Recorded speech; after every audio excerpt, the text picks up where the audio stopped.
เอาสบายดีลูกสบายดี สบายดี สบายดี เอาโอเคเนาะวันนี้กะจะมาแจ้งข่าวดีที่2เนาะโดย กะยังอยู่กับข่าวดีคือเก่า โดย เจ้านี่ก็มีแต่ข่าวดีๆเข้ามาแท้เนาะ โดยสา เป็นอันเบาสุเบามานแท้เนาะ โดย เปลี่ยนชื่อใหม่ให้สิพ่อเนาะ โดย ถ้าเปลี่ยนชื่อนี่ถ้าเปลี่ยนชื่อนี่เป็นชื่อเป็นหยังวะ จังสิเปลี่ยนชื่อจังได้ แล้วก็ชื่อโชคคันนี้ โศกแล้วโศกหมานเนาะ เบาโชคเบาโชคเช้ายังเนี่ยเช้าหมาน เอาบ่เลย เอาหมด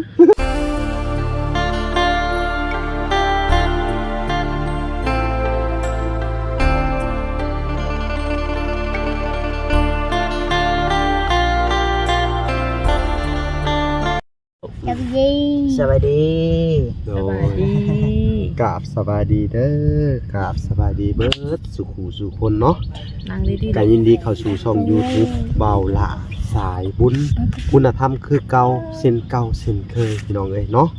ทักทายสบายดี FC ทางฝั่งไทยและ FC ทางฝั่งลาวและ FC ทางต่างประเทศนำเด้อเอา สบายดีลูกสบายดี สบายดี สบายดี เอาโอเคเนาะ โดย วันนี้กะจะมาแจ้งข่าวดีที่2เนาะ โดย ก็ยังอยู่กับข่าวดีคือเก่า โดย เจ้านี่ก็มีแต่ข่าวดีๆเข้ามาแท้เนาะ โดยสา เป็นอันเบาสุเบามานแท้เนาะ โดย เปลี่ยนชื่อใหม่ให้สิพ่อเนาะ โดย ถ้าเปลี่ยนชื่อนี่ถ้าเปลี่ยนชื่อนี่เป็นชื่อเป็นหยังวะ จังสิเปลี่ยนชื่อจังได้ แล้วก็ชื่อโชคคันนี้ โศกแล้วโศกหมานเนาะ เบาโชคเบาโชคเช้ายังเนี่ยเช้าหมาน เอาบ่เลย เอาหมด เบาโชคเช้าหมานพี่น้องเอ้ยมีแต่ข่าวดีๆเนาะ โด มี ย แต่ข่าวโชคข่าวหมานเนาะตอนนี้โอ้โชคหมานแล้วถึงรางวัลที่1แล้วนี่ โดย เนาะบางหันกะเป็นข่าวดีหยังแจ้งเกี่ยวกับอันหยังซื้อดินบ่ ดิน โอ้วันนี้ข่าวดีอีกอันเกี่ยวกับอันเกี่ยวกับอันนี้แหละว่าตรงๆกันเนาะ โดย บ่โศกเสาหมาน โดย เอาก็จะเป็นข่าวดีจากแม่ทอนแก้วเด้อ โดย เพิ่นการให้มาถ่ายทำเจ้า โดย แม่ให้มาบอกเจ้าว่าท่านซะ โดย ว่าเพิ่นมีจุดประสงค์สิเฮ็ดหยังให้เจ้าจะฮู้บ่ อย่าง บ่ฮู้เลยบ่ โดย เพิ่นก็มีจุดประสงค์หลังจากที่ว่าบ่ได้รถไถแล้วเนาะ โดย เพิ่นก็มีจุดประสงค์สิเฮ็ดนางลงลูก นั่งลงลูกลงนั่งลง นางลงอันจุดประสงค์เฮ็ดโครงหลังคาน้ำบาดาลเด้อ โดย เฮ็ดดีนั่นอยู่บ่ โดย มักบ่ มัก อยากได้เนาะ โดย อยากได้ดีใจเนาะ โดย โครงหลังคาน้ำบาดาลเนี่ยมันก็โอเคได้ โดย เวลาเขาไปสูบน้ำสูบหยังก็มีไว้มันก็จะได้บำรุงหลังคาอันน้ำบาดาลเฮาคอแท้ก็บ่มันแตกมันบ่ โดย ถ้าปาตากแดดมันก็พังเพไปเลย โดย เพื่อ มั เฮาน ก็ สิ กรอบ แม่นเพื่อเฮาสิได้น้ำบาดาลนี่คงเป็นของหน่อยเลย โดย สมมุติว่าเจ้าตั้งเป้าหมายไว้ว่าโอ้ยอยากได้น้ำบาดาลนี่เจ้าสิหาเงินจากปีคันอยู่ลาว โอ้ยยอมแล้ว บ่ได้แล้ว ไปจักอันได้ซื้อข้าวเนาะ โดยอันนี้ก็ข้าวอันนี้ก็พริกอันนี้ก็เกลือ ซื้อน้ำกินอีกกว่าเนาะ โดย หันทั้ง อันนี้ก็ขนมลูกอีกนะ ถ้าเฮาบ่มีก็บ่จำเป็นสอนเพิ่นเด้อ โดย กินเรื่องขนมข้าวตอกข้าวต้มขนมเนาะ โดย เฮาต้องสอนเพิ่นในทางที่ว่าเฮาบ่มีเนาะ โดย ก็บ่แม่นที่ว่ามีเท่าไหร่ก็ไปหัดให้เพิ่นซื้อขนมเด็กน้อยเพิ่นบ่ฮู้ได้ โดย เนาะหนึ่งมาโทรศัพท์อันหัดเล่นเล่นเกมก็บ่ดี โด เนาะ ย เล่นการ์ตูนแบบโทรศัพท์นี่ถ้าเฮาใช้ให้เป็นประโยชน์มันก็มีประโยชน์หลายเนาะคือเฮาสอนลูกว่าเรียนอันหนังสือว่าสระอะสระอานี่ภาษาลาวว่าสิซะอันนั้นน่ะคือความรู้ของเด็กให้เด็กเรียนแบบซั่นแม่นเจ้าสิสอนลูกว่าลินการ์ตูนนี่บ่แม่นแนวเด้อ โดย ถ้ามีหนึ่งอันน่ะก็โทรศัพท์ก็สอนให้เพิ่นเบิ่งกันภาษาสอนให้เพิ่นเรียนเลขแต่อยังน้อยๆนี่ก็โอเคนับเลขไปเนาะ โดย แล้วก็สอนให้ฮู้เล่าวัดทองแบบว่าอันพยัญชนะภาษาลาวเฮาเนาะ โดย สอนก็ ก็ไก่หยังนี่ก็เอ้ยก็ปุ้งก็ไก่ไปสินะก็ไก่งองัวจอจอกอันนี้มันก็มีแล้วก็เพิ่นก็สิสอนเป็นบทเรียนการ์ตูนเลยก็เบิ่งการ์ตูนนะก็ท่องเวลาเขาไปเรียนหนังสือเขาเปิดมาเนี่ยเขาก็สิได้หนังสือโลดใด โดย ก็ถือว่าเฮาก็แนะนำเพิ่นเนาะบ่แม่นว่าการบอกสอนเด้อคนแนะนำเจ้าเด้อ โดย คนแนะนำนี่ปกตินี่เป็นจังไดคนแนะนำจุเจ้านี่ ยินดีต้อนรับเสมอคือเก่า ดี ให้บอกทุกทางทุก ตัวใดที่ บ่ คอย บ่ บ่ เป๊ะ เข้าใจให้บอก ตัวใดบ่เป็นตัวใด โดย แบบมันลักษณะบ่คือนะมึงได้ผิดมึงได้ถูกนะ ก็ ให้บอกว่า โดย คือบ่ได้ติบ่ได้รังเกียจนั่นนี่บ่ได้คิดว่านั่น ตัว นี่ ใด บ่ คอยเฮ็ดบ่ถือก็บอกลูกละลูกคอยเฮ็ดจังได๋ผิดก็บอก อ๋อดีอยู่บ่ข่อยนี่ โดย อืม ลูกอย่าลา เอานั่งลง เข้า นั่งลง ห้อนั่งลงลูกนั่งลงลูกละนั่งลงเออ เอานั่งลงนั่งลงนั่งลงเดี๋ยวเด้อนั่งลงอย่าวางกล้องเอาเนาะ โดย ก็คือนี่แหละเขาก็อยากแนะนำว่าเจ้าก็แนะนำสอนลูกจะไปอันการเบิ่งอันการ์ตูนกะ โดย เนาะให้เบิ่งการ์ตูนแบบว่าเรียนภาษาบ่ภาษาลาวภาษาอันหยังอังกฤษแห่งดี โดย มันมีเบิดการ์ตูนเนาะเรียนภาษาเนาะเนาะก็ถือว่าคือเขาเว้าแหละใช้โทรศัพท์ให้มันมีประโยชน์มันก็เกิดประโยชน์ถ้าใช้โทรศัพท์ให้เด็กน้อยเบิ่งการ์ตูนแบบบ่เกิดประโยชน์มันก็สิมีการ์ตูนแบบตีกันการ์ตูนรุนแรงมันก็บ่ได้ โดย เด็กน้อยเกิดมาเขาก็สิไม่นะเด็กน้อยเขาใหญ่มากนะ โดย เขาก็สิรู้จักว่า อันตัวใดดีตัวใดบ่ดีเนาะ โดย อันนี้สอนความรุนแรงเขาก็ไปนำคนรุนแรง โดย สอนกิเลสเขาก็ไปนำกิเลสเนาะ โดย คือเราต้องหัดสั่งสอนเขาไปในแนวทางที่ดี โดย เนาะเอาก็นั่นแหละก็คือเงินนี่เนาะ โดย เงินจำนวนนี้ก็แม่ทอนแก้วก็ตั้งใจเอาไว้เนาะ โดย ตั้งใจเอาไว้ให้จุ๊บเจ้าแหละ โดย เนาะแต่ฮู้ว่ากว่าเพิ่นสิได้มานี่เพิ่นก็ได้คุยกับว่าล่ะทุกมื้อเลยเด้ โดย เรื่องเงินก่อนเพิ่นสิได้มานี่ฮู้บ่ โดย เพิ่นเฮ็ดแนวใดก่อนสิได้มานี่ ยังบ่ฮู้ เพิ่นก็บ่แม่นว่าเพิ่นรวยเด้อ โดย เดี๋ยวสิอธิบายให้เจ้าฟังเด้อ โดย เงินก่อนสิได้มานี่เพิ่นว่าเงินแม่ก่อนสิได้มาให้ช่วยเหลือสังคมนี่เนาะก่อนแม่สิได้อัน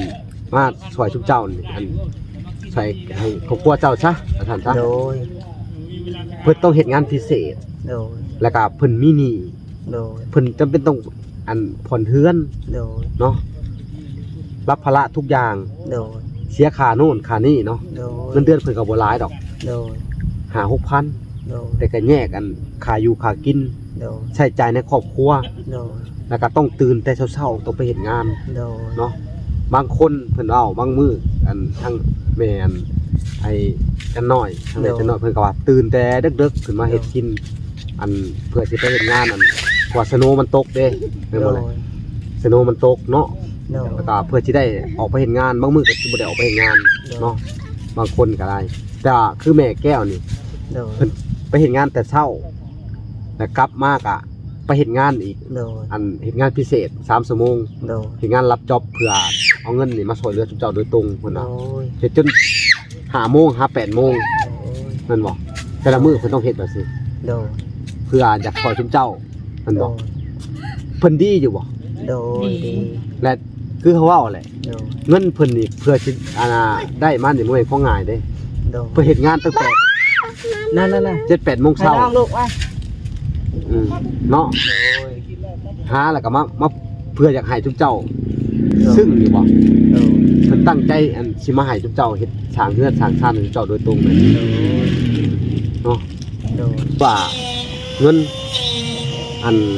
คุณค่าของเงินน่ะ โดย มันมีประโยชน์หลายได้บ่เพิ่นสิได้มาเงินแต่ละเหรียญนะว่าง่ายซะ โดย ชั่วโมงหนึงก็บ่ได้หลายดอก โดย ชั่วโมงหนึง20เหรียญ โดย มื้อหนึง60เหรียญเพิ่นเก็บไว้ให้เจ้า โดย เด้อ โดย เพราะว่าเงิน60เหรียญบัดเฮาใช้หลายกว่าคน60เหรียญ โดย แล้วบัดนี้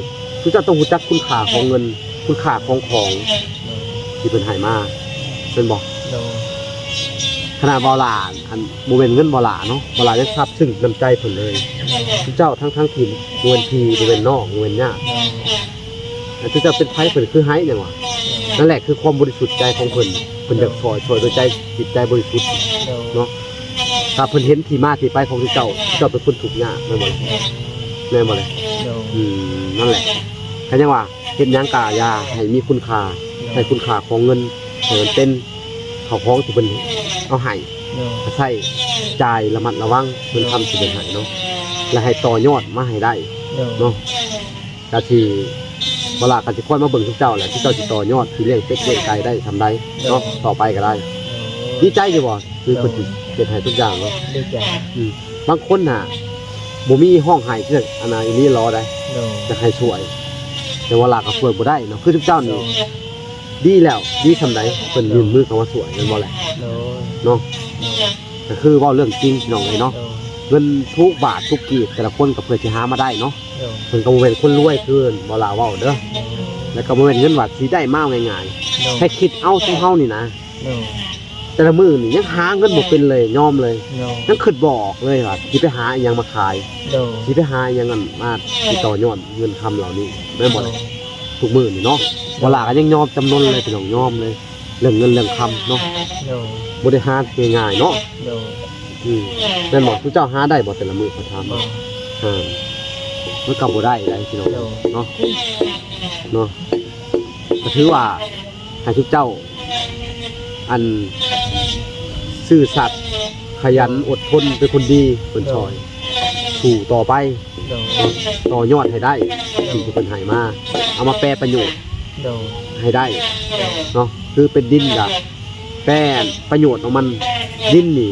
ปลูกพัง โดย เนาะเลี้ยงสัตว์ไปนำขัดอันนั้นขายของไปนำ โดย ปลูกหลายๆได้ขายแห่งดี โดย เนาะเป็นหมักบัวหมักแตงหมากหยังเนาะ โดย เคยปลูกกันอยู่ดอกเนาะ โดย อืม เคยปลูกอยู่ปลูกหลัง แต่ไปปลูกอยู่คุณบอกอยู่ไทยผมบอกเลย จะบ่แล้วตอนปลูกอยู่บ้าน อ๋อปลูก ดิน ปลูกกินแต่ยังน้อยเนาะ โดย พ่อแม่สอนให้ปลูก โอ้โดย เฮ็ดตามพ่อแม่ ก็คือมาลาว่าเลยเนาะเพิ่นกะซอยในเรื่องของเจาะน้ำบาดาลบ่ทำให้ทับแก้วตะกี้กัน โดย เพิ่นก็ซอยในการอันซื้อเสา โดย คือไม้ซองไม้เส้นเนาะ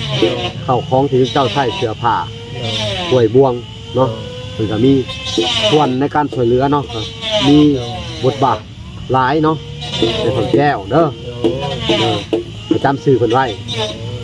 จำชื่อเพิ่นไว้จนส่วนลูกส่วนหลานบัดดินตอนนี้หรือว่าอันเข้าของอันนี้ที่เพิ่นช่วยเหลือเอามานี่เนาะ โดย เนาะเอ้าโอเค โดย พี่น้องเอ้ยเวลาก็จะได้เอ้าพี่น้องเอ้ยเวลาก็จะได้ไปมอบอัน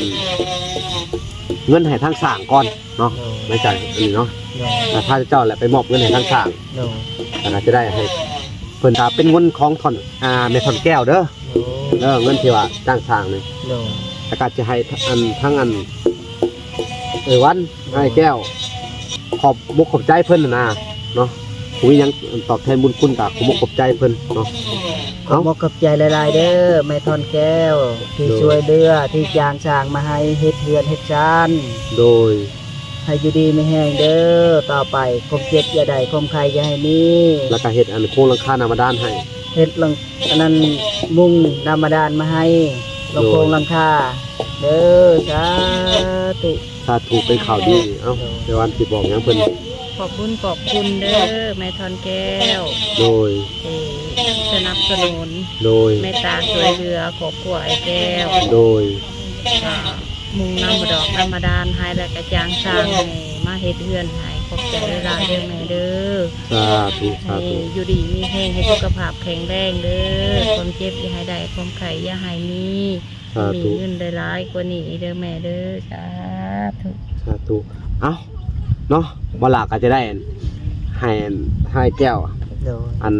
มอบเงินให้ทางสร้างนำเนาะ โดย กระจายเพิ่นไปโอเคปะไปติดตามกันเลยพี่น้องเอ้ยเพิ่นก็อยากได้ใช้จ่ายพอเวลาสิเดินทางกับ โดย เพื่อนกับซ่านเนาะพี่น้องไปแต่เดินทางไปมอบเงินมอบคำให้ทางแม่แม่พมเนาะพี่น้องสร้างศรัทธาเพิ่นได้สร้างวัดเนาะเวลาก็จะได้กลับบ้านก่อนไปมอบเงินให้ทางวัดพี่น้องเอ้ยเวลาก็กับเพิ่นกา ผากผ่านเบาหลามาให้เป็นสะพานบุญให้เนาะเบาหลาก็จะได้เอาปัจจัยของทางแม่พรมเนาะไปมอบให้ทางวัดเนาะโอเคเดี๋ยวเขาจะมอบเงินให้สร้างก่อนพี่น้องเลยโอเคไปพบพ่อกันเลยพี่น้องเลย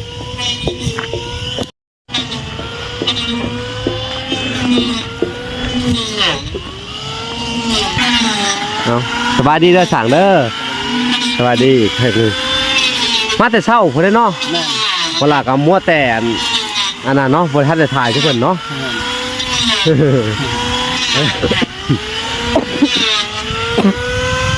เอาพี่น้องเลยก่อนกลับบ้านเนาะอัพฟิตเสียงกบตัวก็นึงก็นึงเด้อเพราะเนี่ยมันดังแฮงเอาสบายดีก่อนเด้อสั่งสบายดีมากันจักคนมื้อนี่นะ 3 คนนะ พี่น้องเลยเนาะมา3คนเพิ่นกะว่าสิเอาให้แล้วทีเดียวเลยกบมื้อนี่เนาะไว้เติมเนาะสู้ๆเด้อสู้ๆเด้อเป็นกำลังใจให้โอ้กันจะไล่เป็นกำลังใจให้ทั้งสร้างเพิ่นเนาะเพิ่นก็ตั้งใจไว้พี่น้องเอ้ยเนาะว่าจะมาเฮ็ดเฮือนเฮ็ดชานช่วยเหลือทางไอ้แก้วคือกันแหละเนาะเอ้าเพิ่นก็มีน้ำใจได้ทางสร้างเพิ่นครับพี่น้องเอ้ยมื้อนี้เพิ่นก็มาแทกเด็กผู้ใดเนาะคือว่า เป็นวงไปนะ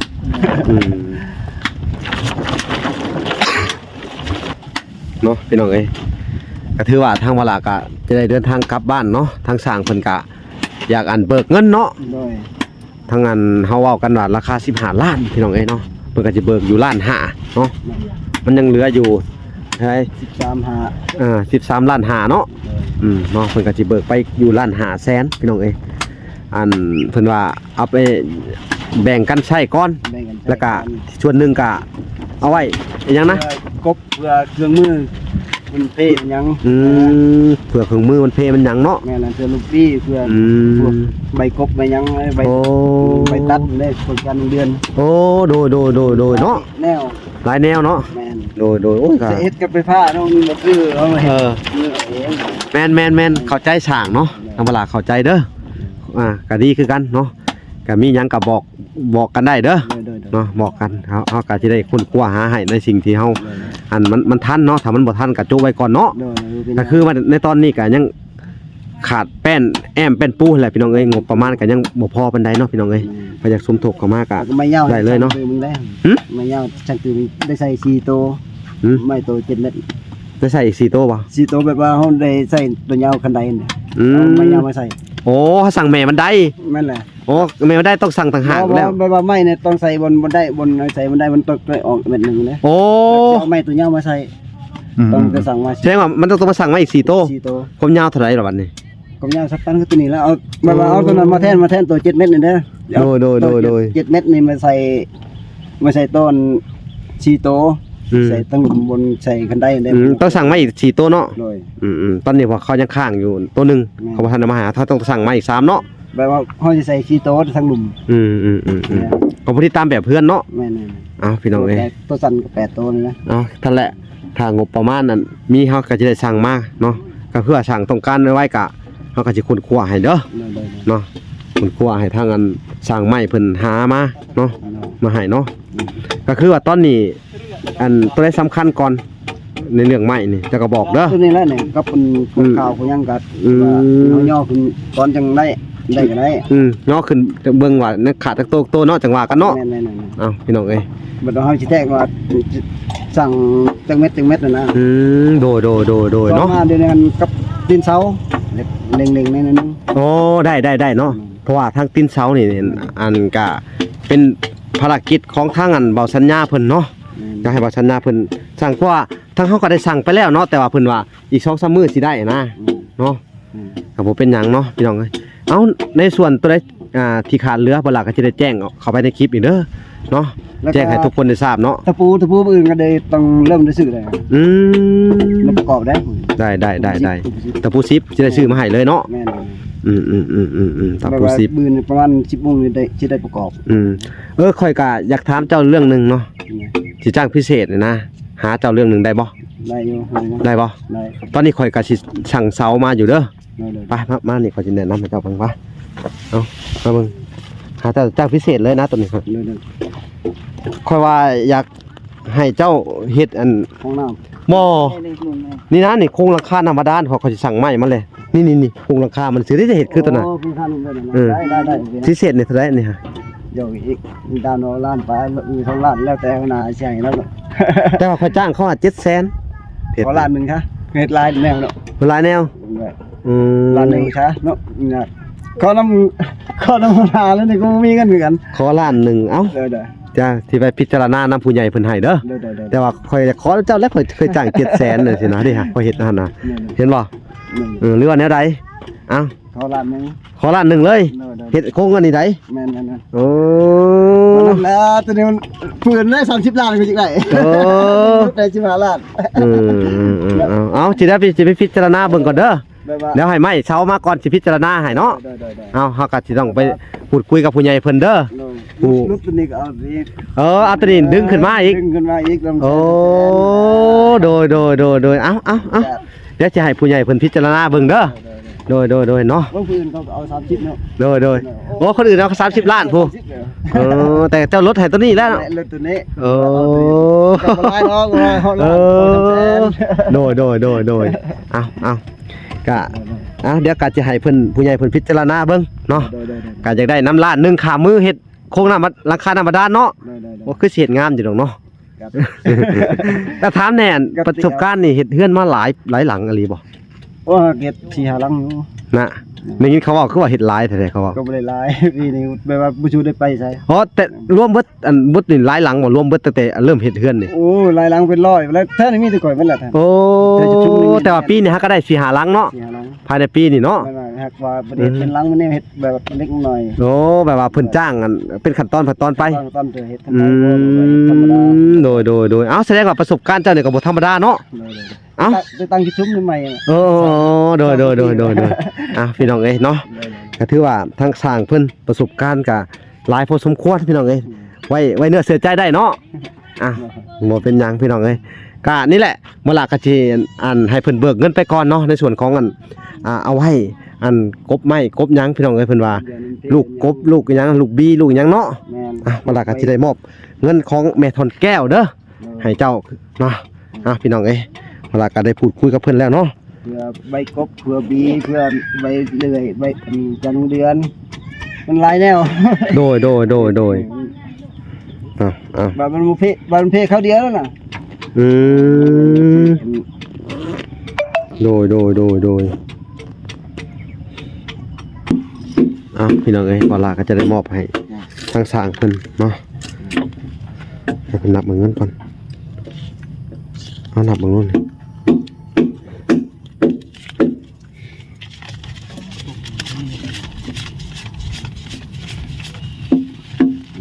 ล้านหนึ่ง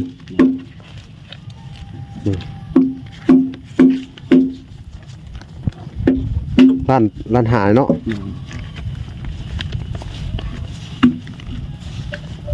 นี่หาเกิน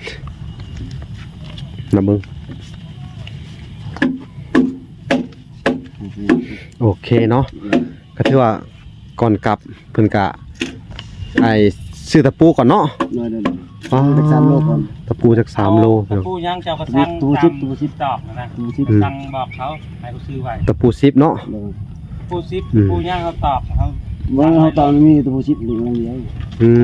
ตากเลยเนาะ มันมี ปูซิปกูถูก8จักโลนึงก็ได้ ตอกมัน นะ เนาะตะปู12โล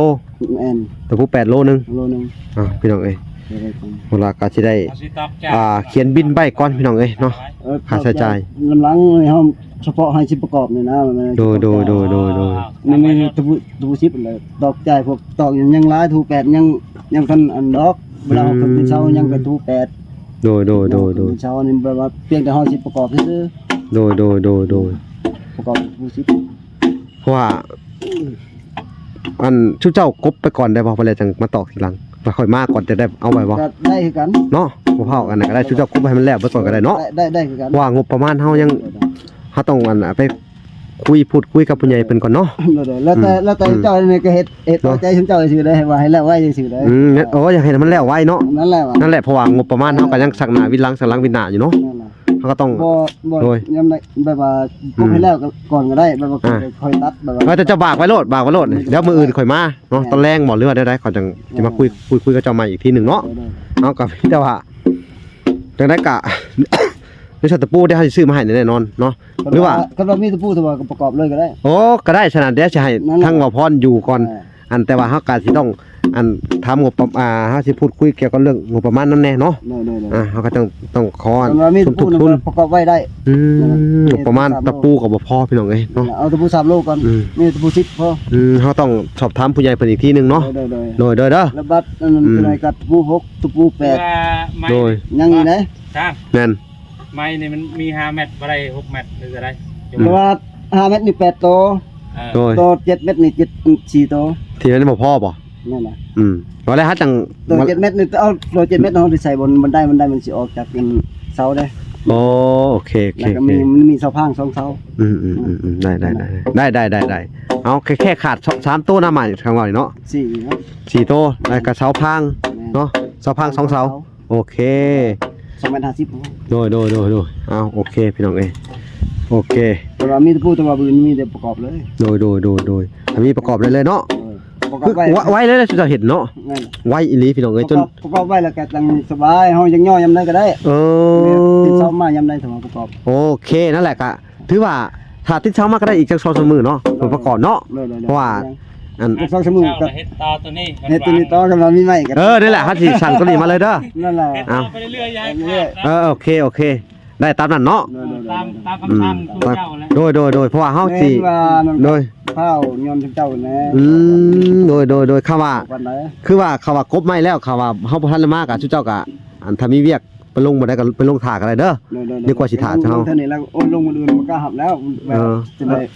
ได้อีก โอเคซะเดี๋ยว ซับคนอื่น โดยก็คือว่าทางบ่ลากะ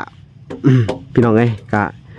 ขาดเหลืออยู่เนาะขาดเหลือหลายอย่างอยู่ในชนเฮือนของไอ้แก้วนี่ก็เป็นไม้เป็นหยังเนาะพยากสมทบเข้ามาก็ได้เด้อพี่น้องเอ้ยเนาะเพราะว่าในงบประมาณก็บ่ทันพอนี่แหละคือเป็นตะปอกแม่นเป็นตะปอกตะปู6ตะปู8ตะปูหยังก็พยากสมทบเข้ามาอีกก็ได้เด้อพี่น้องเอ้ยเนาะโดยก็จะได้อันเฮ็ดคลิปให้เนาะแล้วก็จะได้อันไปซื้อไปหยังอันมาเบิ่งขั้นตอนการเฮ็ดให้แต่ละอย่างพี่น้องเอ้ยเนาะก็ขอบคุณผู้ใหญ่ทั้งอันแม่ทอนแก้วพี่น้องเอ้ยที่ว่าเป็นอันไอสะพานหลักเนาะแล้วก็แม่ตู้ USA เป็นสะพานหลักให้ทั้งอัน กันว่าบ่อยากซื้อก็บางเงินเราจะไปซื้อเองก็ได้ โดยนั่นแหละ 3โล นี่แหละปัญหาคือเงินนี่แหละ 35,000 ถูกต้องเอาบ่เป็นหยังพี่น้องเอ้ย กันว่าบ่อยากซื้อแต่ว่าบืนแต่ว่าไปซื้อเอง โดย 3โล35,000กับ3โล โดย 1,500,000เนาะ เอาโอเคเนาะเดี๋ยวมีหยังครับสิอันต้องพูดคุยกับผู้ใหญ่เพิ่นก่อนเนาะโอเคเอาพี่น้องเอ้ยคลิปนี้ก็บ่มีหยังหลายเด้อพี่น้องเอ้ยเนาะก็มาแสดงความยินดีแล้วก็มาให้สร้างเพิ่นเฮ็ดอันโครงหลังคาเนาะแล้วก็สิได้สร้างอันไม้อันเสาอันโครงหลังคา4เสาอีกพี่น้องเอ้ย4ต้นอีกเนาะเอาโอเคเนาะคลิปนี้ก็บ่มีหยังหลายพี่น้องเอ้ยพอกันใหม่อีกคลิปหน้าเนาะโอเคฝากไปติดตามคลิปหน้าเด้อทุกคนเนาะอยู่ในวัดในเฮือนไอ้แก้วคือเขาพี่น้องเอ้ยบ๊ายบาย